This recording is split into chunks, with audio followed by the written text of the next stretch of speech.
ایک صاحب نے مجھے اپنا مشاہدہ بتایا. مجھ سے کہنے لگے کہ میں باہر ملک رہا, ابو دھابی بہت عرصہ رہا. کہا کہ میں زندگی میں ساری عمر وہاں رہا, مال بھیجتا رہا, پیسے بھیجتا رہا, سال کے بعد آتا تھا. آخر کار میں نے کہا اب وہاں جا کے وقت گزاروں اپنے مقام پہ. میں پھر اپنے وطن میں آ گیا. کچھ ہی عرصے کے بعد مجھے پتا چلا کہ میرے پاس تو کچھ بھی نہیں ہے. جو کچھ تھا وہ سب لوگ کھا گئے, اور اگر جائیداد بنائی تو انہوں نے اپنے نام بنائی, میرے پاس کچھ بھی نہیں. مجھے جب یہ غم لگا تو شوگر ہو گئی اچانک, اور پھر بلڈ پریشر ہو گیا, نیند چلی گئی, ذہنی سکون ختم ہو گیا, ذہنی طور پہ پریشانیاں, حالات ختم, اور ناکامیاں اور مسائل میرے پاس آ گئے. اور کہا اسی الجھن میں, بیماریوں میں مبتلا ہو گئے, دکھوں میں. پھر گھریلو جھگڑے شروع ہو گئے, گھریلو الجھنیں شروع ہو گئیں, گھریلو حالات میں تلخیاں, سختیاں شروع ہو گئیں. میں اسی گردش میں, اسی پریشانی میں. کہا کہ اسی طرح میرے کوئی 2.5-3 سال گزر گئے. ایک دفعہ میں نائی کے پاس بیٹھا تھا اپنی حجامت کرانے کے لیے, بال کٹوانے کے لیے. میں بیٹھا ہوا پریشان بیٹھا تھا, تو ایک صاحب میرے پاس آئے, پرانے جاننے والے. اس وقت جب میں ملک میں تھا, جوان تھا, وہ بھی جوان تھا. مجھے دیکھا تو ملا, بڑا خوش ہوا. کہاں آئے, اتنا عرصہ کے بعد ملاقات ہوئی, اور اتنے عرصے کے بعد آپ کو دیکھا. کیا حال ہو گیا ہے, اتنی جلدی بوڑھے ہو گئے ہو. دیکھ میں تیرا ہم عمر ہوں, میں تو جوان ہوں, اتنے بوڑھے تو نہیں ہیں. اس طرح کے حالات. تو کہا میں نے اسے سارے حالات سنا کہ میرے حالات یہ ہو گئے اور میری پریشانیاں. سنتے سنتے کہنے لگا ادھر آ, میرا بازو پکڑ لیا, میرے قریب آ کے بیٹھ. قریب بیٹھ گیا. کہا تجھے ایک وظیفہ دیتا ہوں, اگر مسائل کا حل چاہتا ہے, مشکلات کا حل چاہتا ہے, اور چاہتا ہے وہ چیز جو تو نے ساری عمر چاہی تھی تجھے مل جائے. اب ذرا اس لفظ پہ غور کیجئے گا, بڑا بھاری اور وزنی لفظ ہے. وہ چیز جو تو نے چاہی تھی ساری عمر اور تجھے مل جائے, تو ایک کام کر, صرف فجر کی نماز کے بعد صرف 121 بار یا لطیف و یا ودود پڑھ بس.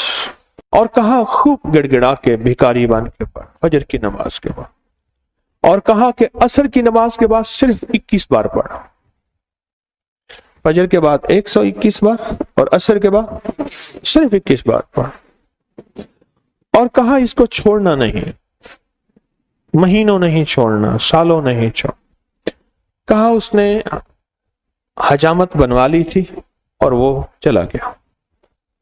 میں بال کٹوا رہا تھا تو میری زبان پہ خود بخود یا لطیف و یا ودود جاری ہو گئی, خود بخود جاری ہو گئی. اور کہا کہ پھر میں نے اس کو پڑھنا شروع کر دیا. کہا مجھے نیند تو میری ختم ہو چکی تھی, نیند تو ویسے ہی نہیں آتی تھی, میں نے پڑھنا شروع کر دی. کہا چند ہی ماہ پڑھے تھے, سب سے زیادہ جس بندے نے اپنے نام جائیداد کروائی تھی وہ میرا سگا بھائی تھا. بھائی کے نام پیسہ بھیجتا گیا اور وہ جائیداد لیتا گیا. جب میں آتا تھا وہ کہتا تھا یہ تیرا ہے, یہ تیرا ہے, یہ تیرا ہے, اور میں خوش ہوتا تھا. کہا میرے پاس آیا, فجر کے وقت میں تسبیح کر رہا تھا. کہا کہ اپنا جو ہے نا وہ پگڑی ہوتی ہے, دیہاتی باندھتے ہیں, وہ صافہ پگڑی اٹھا کے میرے پاؤں پہ رکھ دیا. اللہ کے واسطے معاف کر دے, جو مجھے پتا ہے تو لوگوں کے پاس آتا جاتا ہے, تو نے کہیں سے میرے اوپر تعویذ کرائے ہیں, میرے وہ تعویذ نکال دے. تو جو کہے گا میں کر دوں, تو جیسے کہے گا میں کر دوں, میرے وہ تعویذ نکال.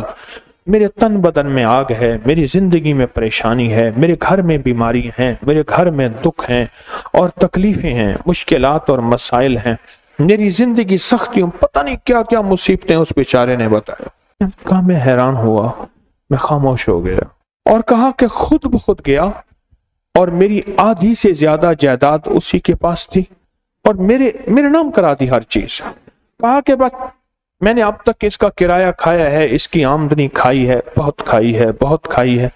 پچھلی معاف کر, تیرے نام کرانے میں جو پیسہ لگے گا وہ بھی میں دوں گا, بس تو قبول کر اپنی نعمت, اپنی چیز, میرے لیے وہ تعویذ نکال. اور کہا کہ میں نے وہ مجھے دے دی اس نے. میں تسبیح پڑھتا رہا, اور تسبیح پڑھتا پڑھتا ایک دفعہ پھر آ گیا کہ میرے ساتھ بیٹھا اور کہنے لگا مجھے سکون مل گیا ہے, تیری مہربانی ہے, تو نے تعویذ نکال دیے ہیں, اب میری زندگی میں راحت ہے اور میری زندگی میں چین ہے. اور کہا مجھے اس تسبیح کا ایسا یقین ہوا کہ بس پھر میں نے کہا اب تو میں نے چھوڑنی نہیں. کہا پھر سے میں صرف چند سالوں میں تونگر ہو گیا اور چند سالوں میں خوشحال ہو گیا اور چند سالوں کے اندر میری زندگی لاجواب ہو گئی۔ یا رسول اللہ رقت عین